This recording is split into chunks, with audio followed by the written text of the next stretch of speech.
Ini adalah Wi-Fi extender. Sebenarnya Wi-Fi extender ni dia lagi perlahankan internet korang. Macam Wi-Fi extender ni, dia akan ambil Wi-Fi yang terdekat dan buat Wi-Fi dia sendiri. Itu je. Setup aku pakaikan Yes 5G. Okay, ini adalah router yang diorang bagi /modem. So ini adalah router aku sendiri.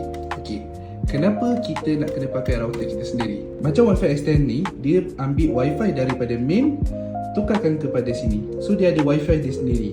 Dekat situ kau dah nak kena tukar-tukar Wi-Fi. So susah. Kalau macam router ni, korang ambil lah router yang dia boleh cover berapa banyak square feet rumah kau. So kalau kat sini, router aku ni dia boleh cover square feet rumah aku. So kat sini kita sambungkan daripada LAN, akan dapat full connection. Apa yang router ni dapat akan dapat kat sini.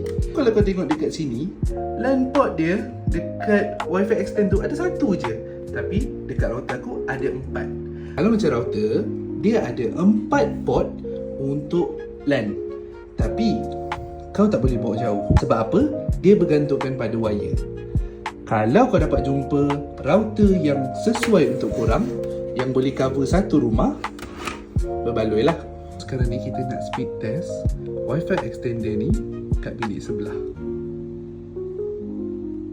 Okay, itu speed yang dia dapat daripada Wi-Fi extender ni.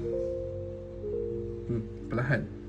Okay, sekarang kita dah tukar ke main router yang warna hitam tadi. So kita tengok speed dia dekat situ.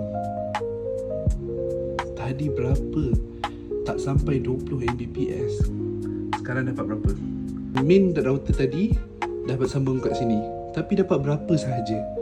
Tapi bila connect dekat router yang warna hitam tadi tu, speed dapat macam ni.